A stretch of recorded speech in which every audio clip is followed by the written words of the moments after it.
iga hooya qisadan gaaban ee qiimiga badan nin ayaa wuxuu lahaa waa jasiiratul arab qisadu waxay ka dhacday waana qisa dhab ah 100 sano horteed Saudi Arabia weeyaan nin baa waqti go'ah wuxuu lahaa xoolo aad iyo aad geel aad iyo aad u fara badan geel waa wada irmaan yahay waa wada ma aragtaa ilmihi baa daba socda dhulku waa cagaaran yahay cirki waa roobkii baa socda geelisiibo indhaha intuu sida ula raacay ayaa wuxuu arkay hal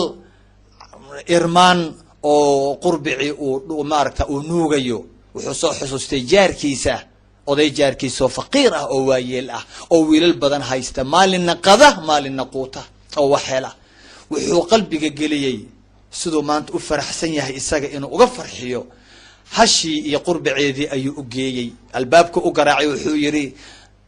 assalaamu alaykum hashan iyo qurbiceeda waa hadiyad xageega ka imaaday ee hoo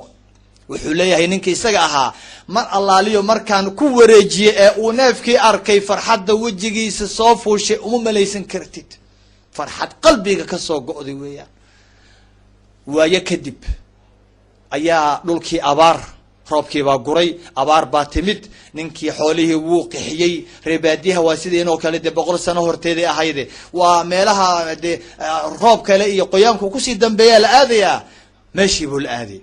isagoo marba meel fiirinay marba meel aadaya meel duxul la yiraahdo oo reebaadiyaha yaqaanay buuraha hoostoodii godad dhulka oo biyaha ay ku sii hareen ayaa wiilashiisii buu yiri banaanka sii jooga godkaana galaya biyaan ka soo eegayay odagii ma soo laabanin ilaa iyo habeenkii si u qaylinayeen wiilashii way waayeen